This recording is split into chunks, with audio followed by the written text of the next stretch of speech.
Good afternoon, good evening around the world. My name is Doug Brunke, and I am stressed. I had today's Thursday, and Tuesday was a great day. It was just like everything worked out well. And then, have you ever had one of those days where literally everything seemed to go wrong? Like everything you tried just didn't work. And then the more you try to push past that, the worse it got. So I finally, toward the end of the day, said, you know what? I'm just going to go for a drive. And I had a few people I was going to call, and I called a few. One of them was Mel Sanderson, who's one of my go-to people. She's an amazing lady. She has been leading the American Rare Earths Company. She's got a long history of international work. If you ever need to know somebody in the DRC, in Africa, talk to Mel. She knows everybody. So she talked me down out of the tree, and I came home a lot more relaxed, and then had a good sleep. And then this morning, it's been great. But that not doesn't seem like a good process to me. So I introduced to you Barry Berman. Barry is out of Colorado, but he's lived internationally, and he works internationally. He's been doing that over the last couple of years. He's lives part-time in Mexico, part-time in Portugal. I think he lived also in another foreign country, California, for a little while. I'm not sure, but there were, but all around. And the kind of cool thing about Barry's work is that he can do that remotely, and he works with people all over the U.S. and all over the world. And in fact, he worked with me a few years ago. It's been 2 or 3 years ago. It was right, I think, the first COVID year. I took Barry's leadership course, and it literally changed my life. It was the first step in a series of things that I started to do, where I have fewer days like yesterday, where I get all stressed out. So what I thought we do is, given that maybe there are days where you feel stress, almost certainly you do. Barry teaches on integrity, he teaches on leadership, he teaches on all sorts of aspects to be a better leader. And part of that is to be less stressed. And as a leader, very often we're in positions where we get a lot of things that can stress us out. So, Barry, really appreciate all that you do. Thank you for supporting the Global Tribe, and thank you today for giving us tips and techniques and other ideas to reduce our stress level, especially around the holidays. It's pretty brutal. Yeah. Well, anything else, Doug? Uh, you're handsome. Good. You're from New York originally, right? Originally, so you can hear my accent somewhere along the line. Definitely got the New York thing going on. And then, is there anything else that I've left out in terms of things No, that are no, you okay? did a great thing. I just wanted to give a little shape the context for this meeting today. And Cool. I probably can't do stuff about stress with your children or with your spouse or your partner. I'm not talking about that kind of stress. Actually, the stress of everything you and I have to do and handle in life is where we're going to point this conversation. And I guess we'll just jump right into it if I can share my screen correctly. Okay, you help me. Oh, it showed up right. So can you see it now? Yay, Anita. Thank you. Anita, you're the best. I'm taking you on the road with me. Well, anyway, we're going to have a short conversation, and I am selling you something. I actually have a 2-day course called Mission Control Productivity Workshop that's going to happen in 2 weeks online, 4 half days. Actually, this is what it looks like if you want to take out your little phone and do it. Uh, what I'm promising you out of participating today, some of it, because I'm just going to give you a taste of the banana split, because I can't give you the whole banana split, but in the 2 days you would actually walk away. Here's what I'm saying. You can walk away with a new way to think about work and see work, plus some new simple work habits and work practices that give you, and this is what I'm promising, power, freedom, and peace of mind regarding everything you've got to do and handle in your whole life. But it requires something. It requires you to discover for yourself what I'm sharing, Because if it's just information, I can tell you all the great tips and techniques to use in Outlook or Google Workspace or any of those things. That's all interesting. It won't be worthwhile unless you can discover it for yourself. Remember when you were learning how to ride a bicycle?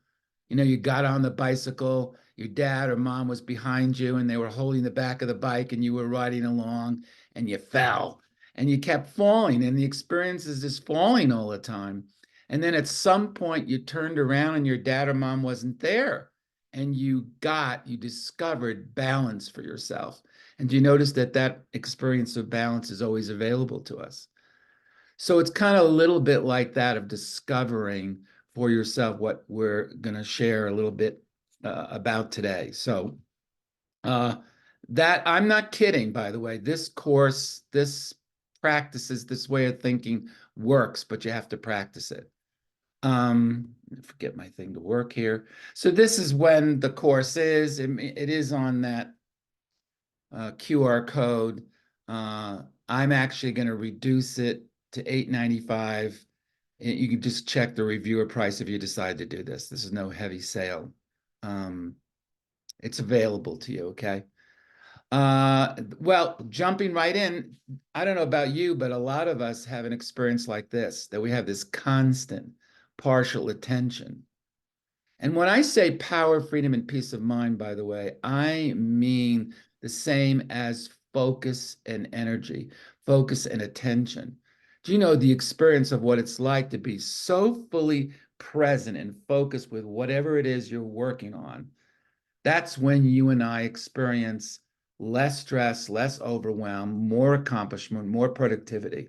But in our world today, that's kind of a challenge, isn't it? This is kind of what it looks like. So here's what I wanted to share. Let me get this out of the way. Hold on. Working in the 21st century, huh? So we haven't learned how to work in the 21st century. There's an explosion of information and technology. It's off the chart. The work environment has shifted along 3 dimensions, huh? There's a volume, an increased volume of information, and the speed in which it all comes at you and I, and the complexity of it.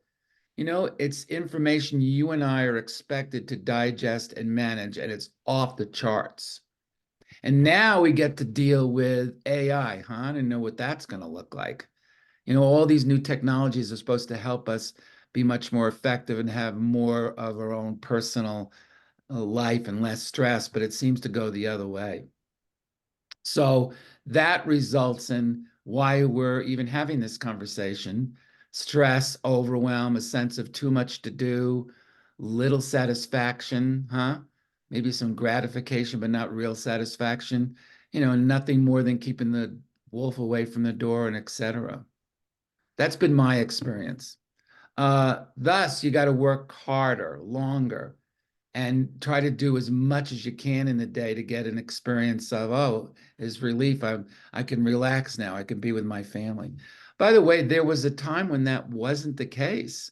I mean, if you look back when I got into the workplace, probably back in the 70s, and then even before then, you had an in basket, you had an out basket, you put your stuff in the in basket, you put, in your out basket, you went home, somebody the next day, or somebody took care of that, your secretary, your assistant, and then you came back and the next day just started. And there were less uh, avenues for communication. There was a fax machine, a telephone, maybe even a pager. I don't know, I can't think of too many. And today, there's so much more.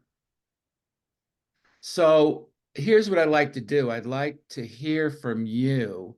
What is that like for you? What do you do to cope? And what's the impact on others and in the organization? Now, I'd like to look at you while we do. How would I do this, Anita? I've got the screen, but I don't see anybody. Can I just switch? Maybe You would have to scroll if you have your if you have the pictures of people minimized, I You do. would have to scroll. It's different for everybody on their own screen. So you'd have to stop sharing Oh, here, you know or, what I did? No, I just showed it up. I just pressed, you were right. I just pressed the 9 dot box there and okay, great. see it, just about see everybody. So I'd like to hear from you because this thing works better when I do less talking and you do more. And if you could just share your own experience, that would be great. What are I we think sharing? Go ahead. We're sharing what it's like in the work world when you're overwhelmed, stressed, you have too much to do. How are you coping with that? What is that like at work? What is that like at home? Got it. Sorry to interrupt, Dwight. Go ahead. no, I think having just recently come off of a 16 plus month consultancy in Saudi Arabia with a client, and that um, I think going in each day and having to determine, well, what are the essential priorities for the day? What has it changed since yesterday? And then first thing order of business is okay, evaluate that and then set about you know to do it, and what might be secondary Mm, after that. But try to short about what's the must have to get done, and that who are the parties to that may intersect with that to make it get it done. right. And that and just realize that, well, okay, this is it, and you have to accept the fact that it could change by 11 o'clock in the morning, but that's just have to be flexible on that. But at least go in and realize, well, this is what this is what I've set about to do. This is what's the the objective or the targets. Maybe they've been set by somebody in that, so you got a certain deadlines in that. So you just use that to prioritize and order your day, Yeah. and not and try to, at all possible, not fret about it. Right. Because you can actually count on it's not going to be one stable thing the way you'd like it to look. It's going to change all the time, huh? Yeah, and I think I could see that beyond just the most recent consultancy to the time that I also was in Kuwait on, first many years, same sort of thing. What kind of consulting do you do? Telecom, Yeah. project control, contract management. So what's Recently procured optimizing procure to pay. so Dwight, if you would describe the experience it leaves you with, any particular adjectives you'd use? Oh, um, I think by doing it, you get a certain sense of accomplishment. Well, we achieved this. You may not have achieved 100%, but you did achieve, by setting up that sort of set of priorities of the absolutes. Yeah. At least you know that if you've accomplished a goodly share of it, that you've at least can go home at night really well. Okay, we did what we could do. Yeah. Got it. Okay, cool. Anything else? No, that's pretty much it. I didn't want to take beyond what I just said. You're doing fine. So somebody else? Was it Bill Yeah, or Anita? sure.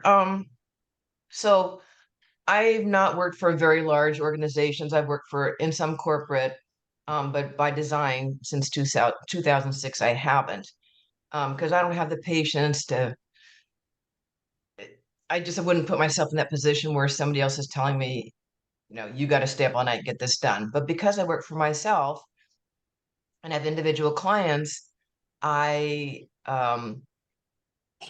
and things tend to come in bunches. When it rains, it pours, and then when it's not, you can go travel. Right. So what I've told myself that I learned back in a long time ago when I was rescuing cats and I had to juggle delivering meds to 3 animals all day long and working, I just said to myself, there's nothing I can't do for 2 weeks. And so if people have immediate needs because I do the currency exchange. So if we need to bring on a new client because they've got to send a payment, like they wait until the last minute to say, oh yeah, you've marketed them for 2 years and all of a sudden they want to like open an account because they have to send something.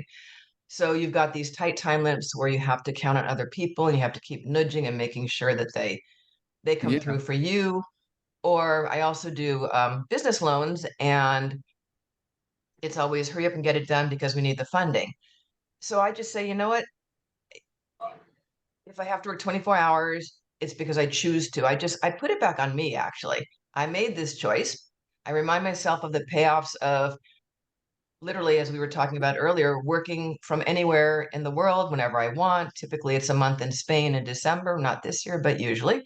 Um, so I like micromanage my stress because I know that it's very short-lived. It's probably 24 to 48 hours at a shot. And I've just made it my mantra that there's nothing I can't do for 2 weeks. So that's Yes, how I manage it. got it. And it's stressful sometimes, isn't it?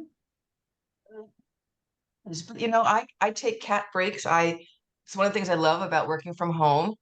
I'm surrounded by animals, so when I just feel overwhelmed, I just close my laptop and I go play with the cats, and it's an incredible stress reliever. So Yeah. it's So my coping mechanism. yeah, that's how Anita's sharing how she deals with the press of doing more and more and what we've got to do and handle. Oh, thank you for sharing. Anybody else? Yeah, I'd offer maybe sort of a strange perspective, Barry. Yeah, who's I don't feel any stress at all. I don't feel any stress at all. And I think the reason for that is one, like Dwight was talking about, it's a matter of focus. Yes. Meaning if you don't know where you're going, any road will get you there. Mm-hmm. And then it gets like real busy where you're dancing between different things. So I think focus is really important. It's one of the things. The other thing I would say is, and it's one of the things I really like about the Global Chamber, is I used to see the world in a independent way. I'm kind of a Stephen Covey fan, right? Dependence, independence, interdependence. Mm. So it was when I was in the independent mode, it was all on me, right? I had to get it done. Yes. When you move to the interdependent mode, then it's all about what we can do. Mm-hmm. And we can do a heck of a lot more than any one of us individually can do. So if you marry the two thoughts of focus and interdependence, then what I spend most of my time doing is saying, this is what I'm about. We call it rewarding roll-ups, but then we don't need to get into the specifics of that. But this is what I'm about. This is what I enjoy doing, whether from a faith standpoint, family standpoint, business standpoint, making the world a better place. It's all of those same things. And then when I speak with various folks, Jacob, you and I spoke some time ago. I just say, this is what I'm doing. And if there is some way for folks that want to get on board on that, then great. And as a function of that, I haven't felt much in the way of stress like you're talking about, which I think is the norm. I think what you're talking about is the norm. But I haven't felt that in years. I mean, maybe decades.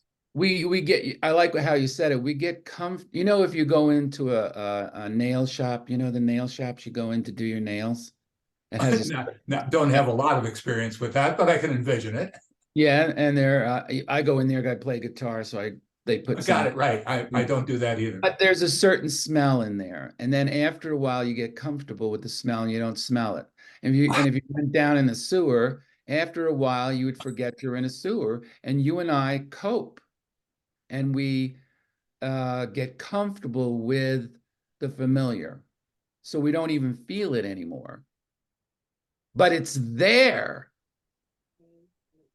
Yeah, I guess I'm not. I don't subscribe to the analogy that you just said. Yeah, that is, if what you're saying, I'll finish. Then it's your program. If what you're saying is I've got lots of stress, I just don't feel it anymore, then I say no. I don't think you understood what I was saying. No, and I understand I actually do understand what you're saying. It may not appear as stress. Maybe it's just a long list of things I got to do and I don't get it all done. And it might leave me with things on my mind when I go to bed at night, or maybe I wake up once in a while in the middle of the night thinking, oh, I need to do this. Some of us experience that. So it may not show up as something stressful. Matter of fact, I don't even know what stress looks like, but this is an experience that we have. You're saying it's a human experience, basically, and it manifests itself in different ways. Many different ways. Everybody experiences something different. And you may have designed ways to deal with that, Bill. That's great. And you don't experience, I think that's, hey, whatever gets you through the night, huh? I think it's great. All right. Anything else, Bill? No, thanks. Anyone else want to share?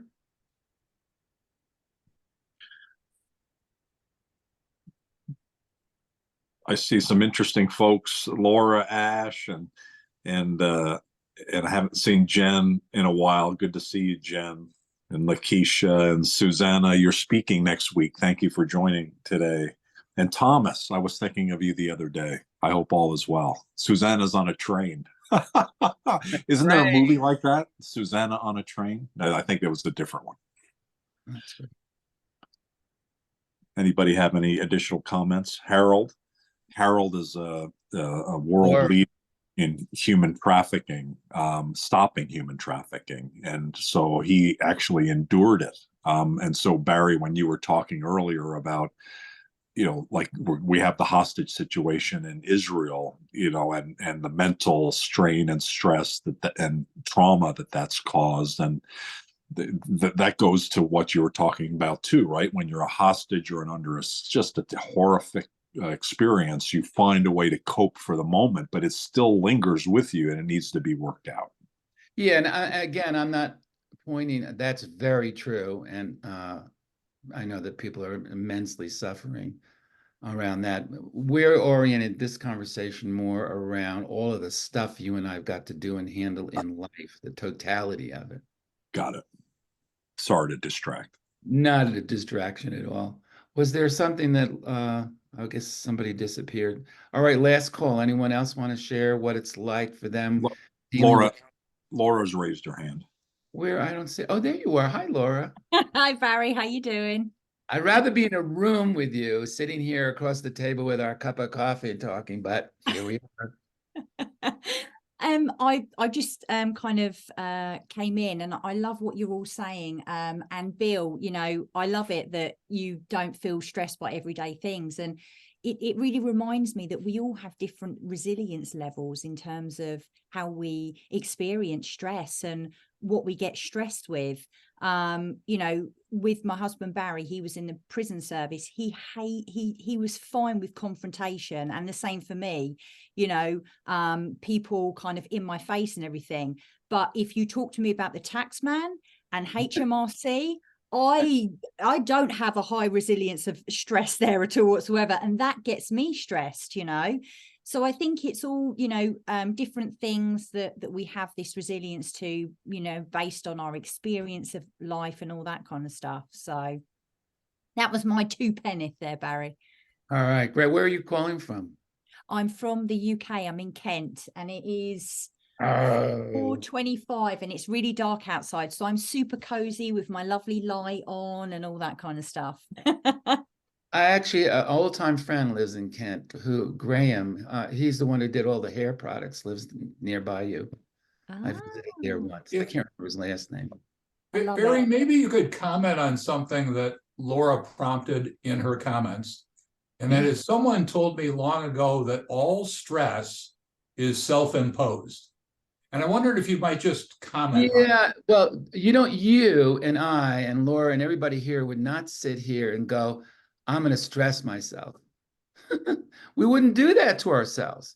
What I'm suggesting, and this is an important point, we're talking about fish in water don't know they're in water, and birds in the air don't know they're in air, and maybe there are certain paradigms, worldviews, frames of reference that you and I have been given without our choice about it, that has the world occur a certain way. All right, I'm just asking you to consider this. You're not to debate about it. Maybe there's a totality of everything you and I have to do and handle that's on our backs at any one moment that has an experience of I'm overwhelmed, or I have too much to do, or I've got a lot on my plate, or I've got to jump from one thing to the next to get it all done, that might be a possibility, and we're just unaware of it. So just something to think about, okay? So it's not personal, Bill. It's not self-imposed, like I say, I'm going to do this to myself, or I'm unconscious about it. Maybe the paradigm in which you and I showed up in society has that be the case. There are millenniums or Generation Zs who can do things real quickly. You know, they focus on one thing, they go to the next, they go to the next, they go to the next. But this thing about multitasking is not a possibility. You cannot be fully focused on one thing trying to multitask. It's just the brain doesn't work that way. But there are people who can go real fast. I'm not one of them. There's nothing wrong with me being on the phone with my brother or my sister, and while I'm doing the laundry, you know, and talking to them, hey, but I'm not fully there. And you've done it. You've been on conference calls, or you're sitting there doing stuff on the phone or on the computer while the conference call's going, and you miss something. We all do that. Anyway, thanks, Bill. Harold, Great. hey, Barry, Harold Yeah, has Harold. I'm going to make sure I'm doing the time right? We have 45 minutes left, Doug. we've got a half hour. Okay, cool. Harold, you're the last one. Yeah, thank you, Barry. This is a very therapeutic conversation, and individuals like me need a lot. And thank you, Doug, and all friends. I always share that trauma has no expiration date, and with current situation, I do a lot of presentations. I come across a lot of individuals, students, young people that they just stress out for no rhyme or reason, because that's a part of life, maybe for unemployment, education, health, broken relationship. And I always like to participate in such events, you know, like what Doug does. So that is one way of my getting some smile on my face. But I always tell myself, you know, that when you want to run a marathon, you just can't get up and run. Same way, to be happy, to think positive, never quit, and believe in yourself, you got to practice every day. So I practice every day, and negative thoughts do come in my mind, body, and soul, but I try to replace it and work on it on every second, you know, and try to get myself occupied in some activities, in volunteering. I just did a presentation today morning. I was yesterday in Columbus at the Attorney General's office, at the Governor's office. And what happens to me personally is that whenever I do a presentation on my journey from slavery to success, it makes me feel good, but I just don't feel like doing anything. So I just always think that there's something wrong with me, and I'm still unable to figure it out, but I just go with the flow. So these are certain challenges I face. I still feel challenges in my life. And I always tell myself that I'm a student of life. I learn every day. I learned a lot today from you, Barry, Doug, and all the delegates who have been sharing. So thank you very much. Yeah, thank you, Harold. And I'd like everyone to consider the possibility that what Harold was sharing about make sure I got this right, Harold, all the stuff you and I have got to do and handle, that's what we're oriented around. We're not talking about the stress or the pressures from what's happening in Israel and other places. I'm just talking about the stuff you and I deal with in our everyday lives that in a lot of cases looks like we have too much to do. That's where I'm talking about this here. Very true. Very that seems to be the source of the cause of why, for many of us, we experience these things that, you know, get a little frustrated with ourselves. A major part of our culture. Maybe it has nothing to do with the circumstances. Maybe it has nothing to do with all of the stuff you've got to do and handle. It might be something else in the world in which you and I showed up in. So let's take this a little further if I can. Can you guys see my screen? We can see the slide that says results, and what produces results, that slide? Yeah, that's it. Perfect. So anyone want to answer that question? What produces results? And the answer is one word. And I ask this question to lots and lots of different groups, and I get lots and lots of different answers, but there's one thing that produces results. Anybody want to say? Me? Well, yeah, I guess that's true. But there's something you actually do or don't do. Happiness. No. Action? What was that? Somebody just said it. Action. Anita? Taking action. Action. Yeah, action. Without action, you're not going to get the kind of results you want. See if I can get my screen to work. Action and only action. I get spiritual things, or I get all sorts of answers, but if there's no action, there's no results. And our effectiveness is a function of what actions we take or we don't take. Or maybe we were being really effective and then it stops being effective. Well, maybe there's certain actions I was taking, or I changed the actions I was taking, or I stopped taking certain actions. There's no mystery to this. It isn't in the stars. It's actually what you and I do. And we're habitual creatures that take routine actions daily. While in some cases that is appropriate, like on the assembly line, these are the things you do and you build a car. There's nothing wrong with that. However, if you and I are living created lives, maybe there's something else necessary in terms of the kind of actions we take. We develop work habits early in our life and are unaware of the impact it has. When I was in school, I remember high school, we would work 45 minutes, in the class. Bell would ring, you go to your next class.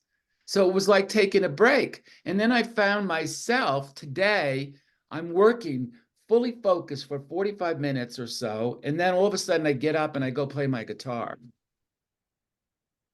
And maybe I developed, and you and I have developed work habits when we were very young that we apply and bring to our work today that may not forward what we're really up to.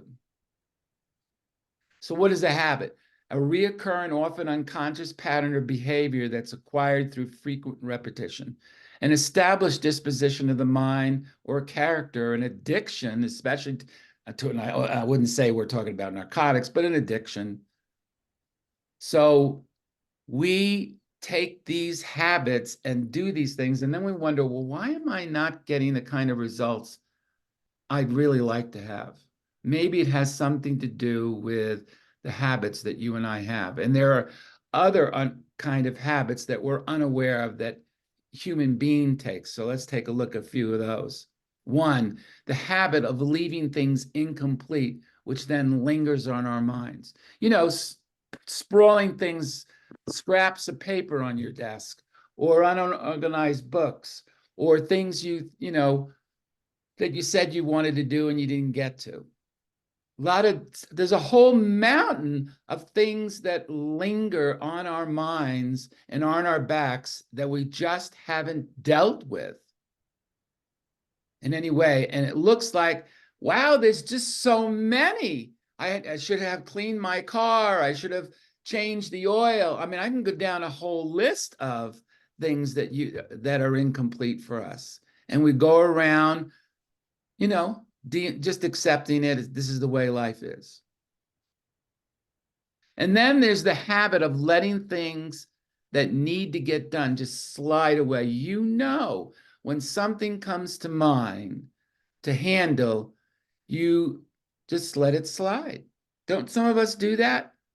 You remember you have to pay a bill today, and then you let it slip out of your mind, and the result could be late car payment, or worse, they come and tow the car because you didn't make those payments. I don't think anybody here does that, but it's very possible we let things slide.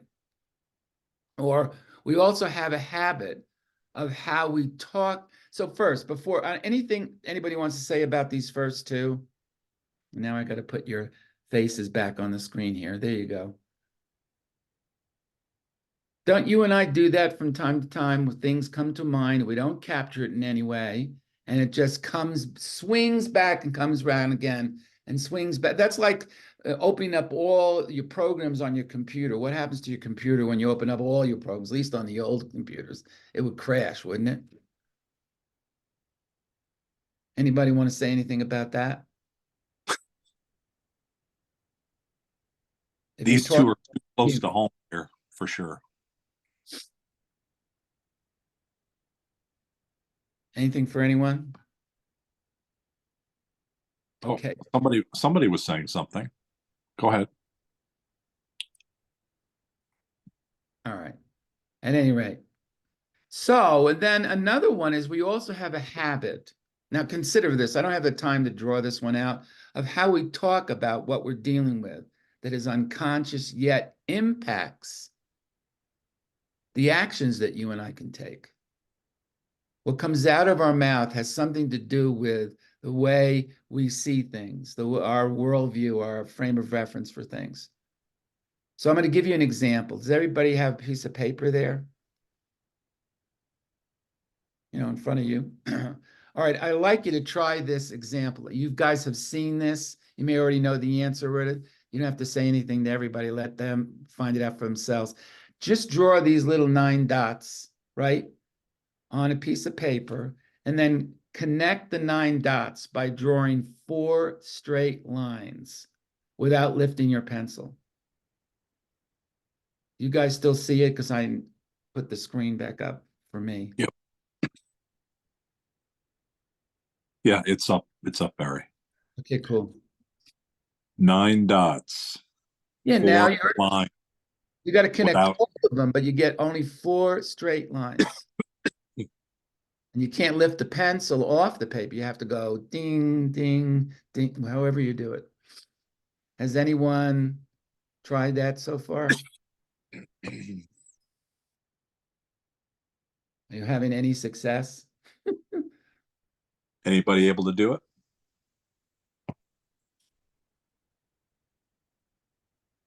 Oh, great. Bill, do you want to show it to us? Or can you do that, Doug? Or we have to hold it up, right? Yeah, the key is you have to go outside of the Right. That's the box, right? Yeah. But is that how you tried it at first? Is there anyone who tried that? And I don't know if you already knew that, Bill, or tried it in the past. Yeah, I was familiar with it. Yeah. So if you weren't familiar with it, so I'll now show you. Oops, now I gotta make these boxes smaller.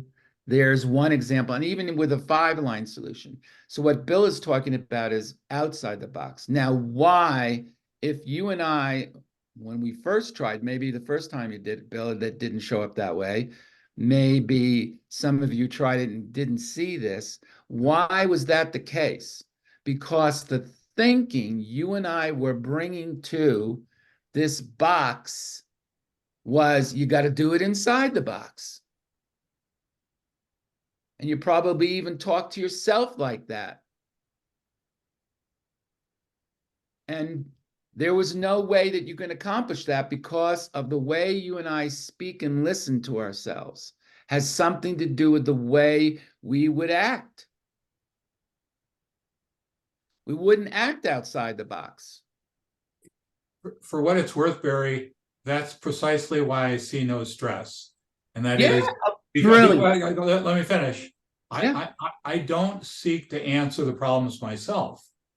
So when a problem like this is posed, it's like, does anybody know the solution? And if you put together 15 or 20 folks, the likelihood that there'll be some person who already knows the answer is actually pretty high. Yeah. But if you seek to answer it yourself, it's a problem. Yeah. That's great. All right, now do it with 1 line, Bill. And you don't have anybody else around you right now, just us. Can you do, I'm asking everybody, can you do 1 line? How can you think outside the box like Bill was talking about? How would you do 1 line? Somebody here knows it. The line is not straight. Nope, it's got to be a straight line.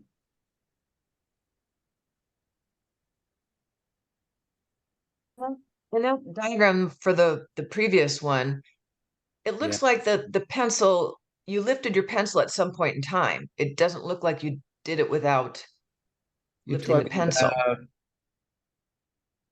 well, here was a 3-line demonstration. Sorry about that. I now asked you to do one, but you're talking about that? Is that the one you were talking about? No, the one that you showed with the 4-line, not the 5-line. This one, right? Yeah, that looks like the pencil got lifted. I thought you weren't supposed to lift the pencil. No, it's the drawing. Whoever drew this thing didn't do it in the right. No. I'm trying to trace the trajectory. I don't see the trajectory without lifting the pencil.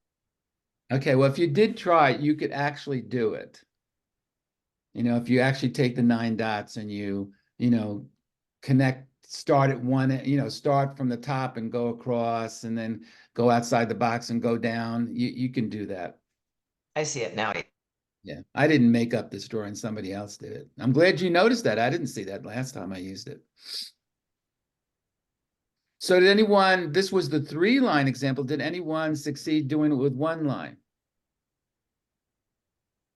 Maybe the way we think about it is that's not possible. How can you do 1 line? What are you talking about? Only because you and I are thinking of a line like the one we see here.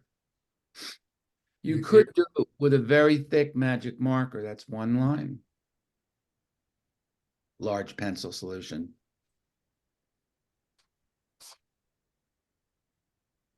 Mhm. Yeah, only because of our thinking. And like what Bill was sharing, his thinking is, I'm not overwhelmed. I don't see that. I find ways to make things work very rapidly, very possible. All right, so hold on. So here's what I want to say. This was from the Harvard Business Review. Here's what they said. This was a study done with Lufthansa Airlines. They studied 1,000 managers in there, and they came to the conclusion, beware of the busy manager. For the past 10 years, the authors have studied the behavior of busy managers, and their findings should frighten you. Fully 90% of managers squander their time in all sorts of ineffective activities.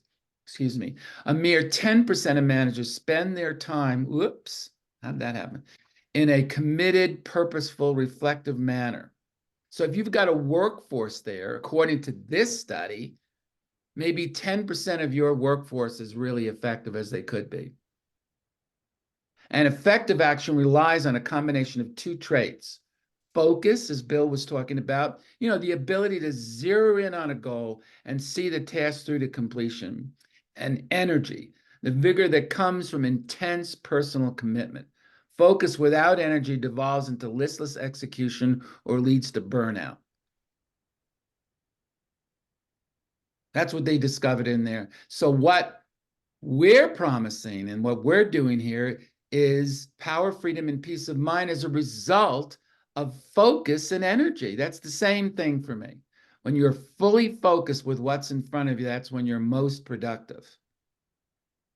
So the importance of focus. Research has shown that increased focus and attention reduce the impact of distractions and elevate performance.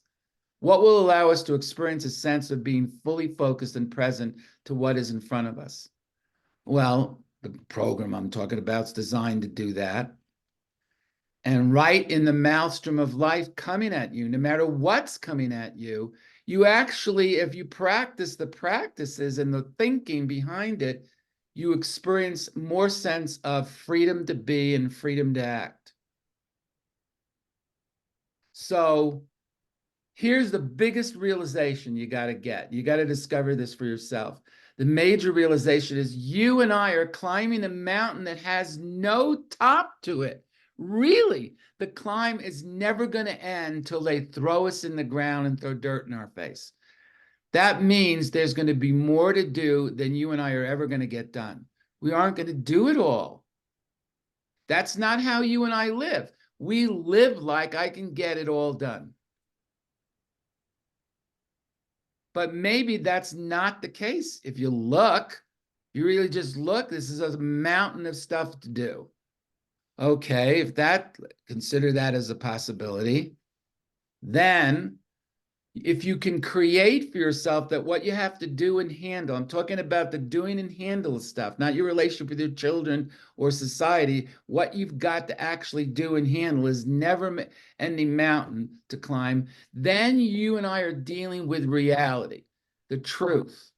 There in today, maybe it wasn't again in the 50s, 60s, and 70s, like I said before, maybe today there is this mountain with no top of stuff for us to do.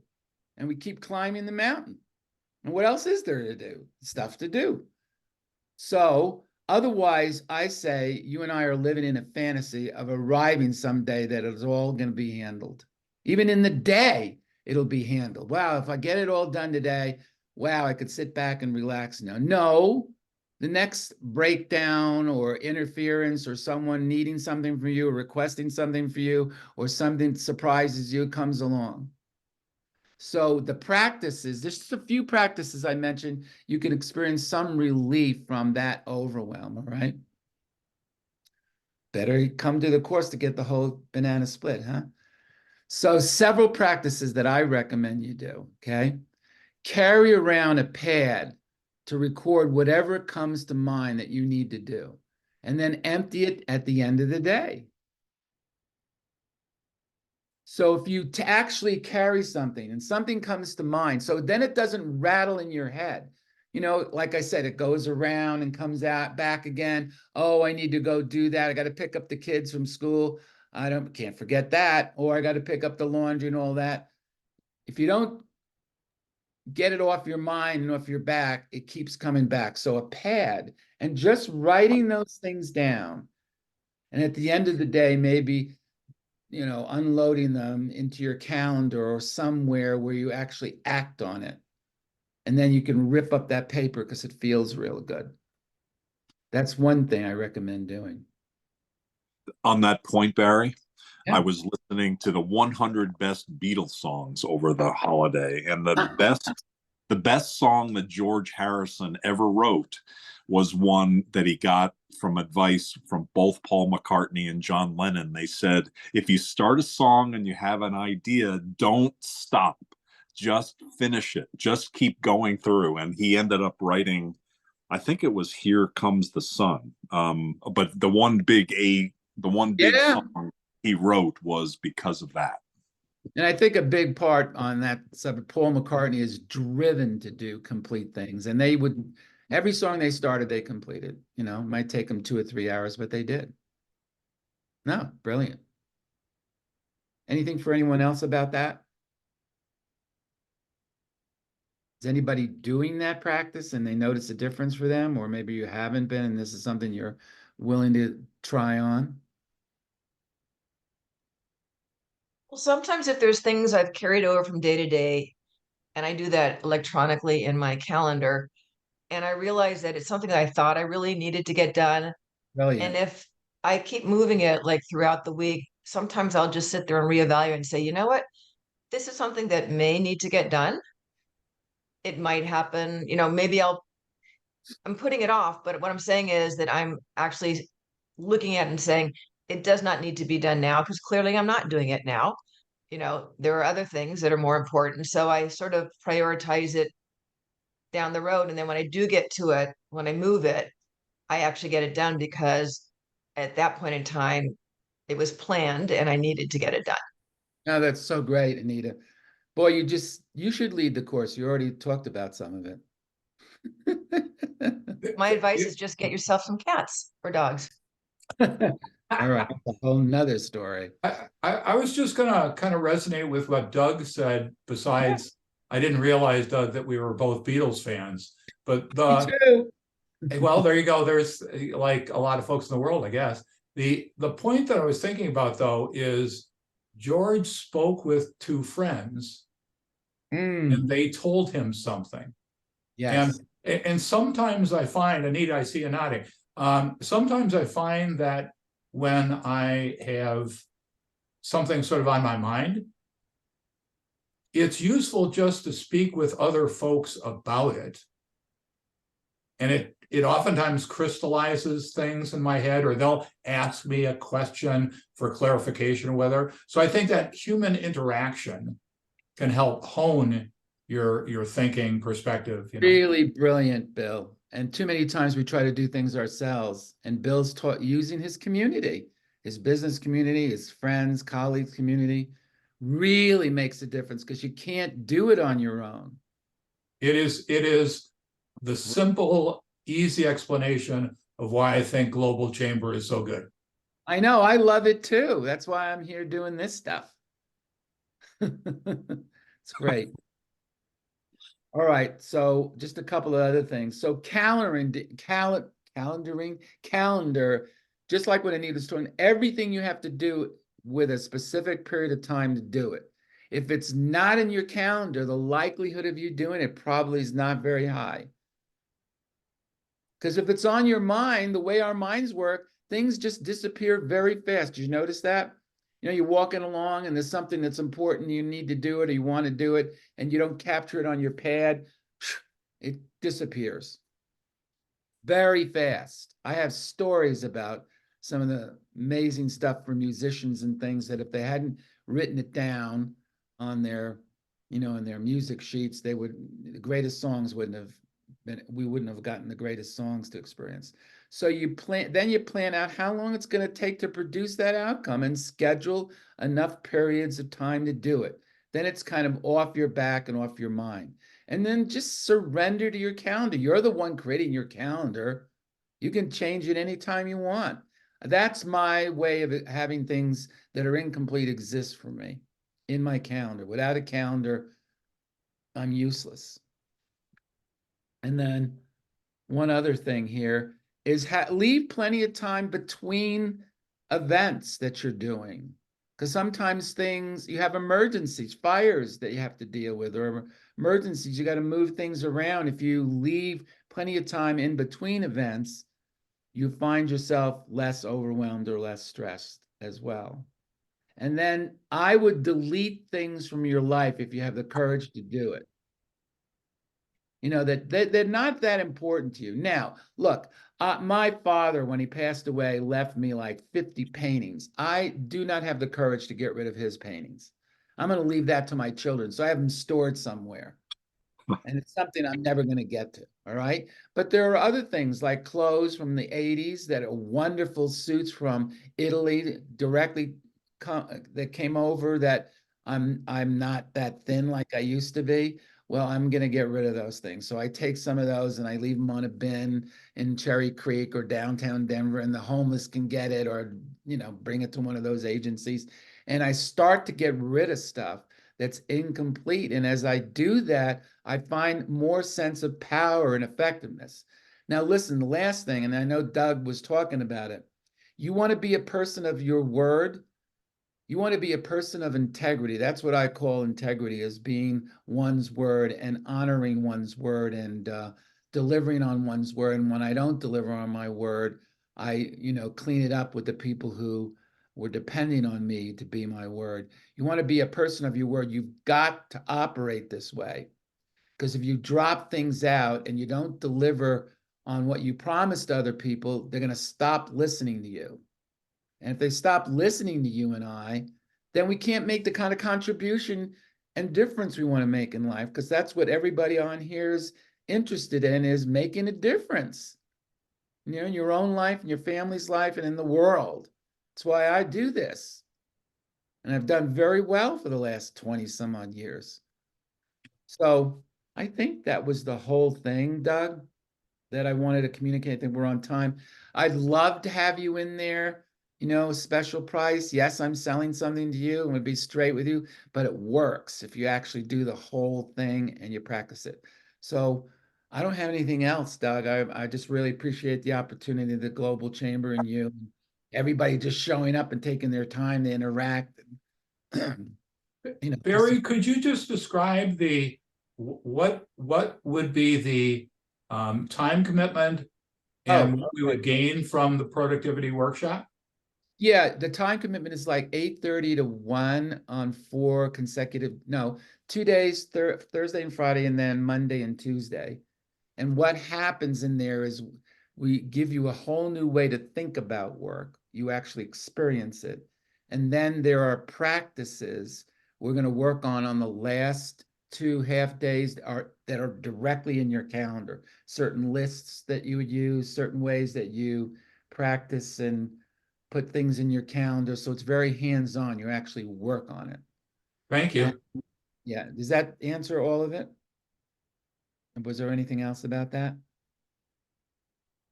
Oops, I can't. I think we got it for sure. Yeah. Yeah. So we'll wrap up in terms of this is the mission control productivity workshop. where they can go to sign up through the QR code.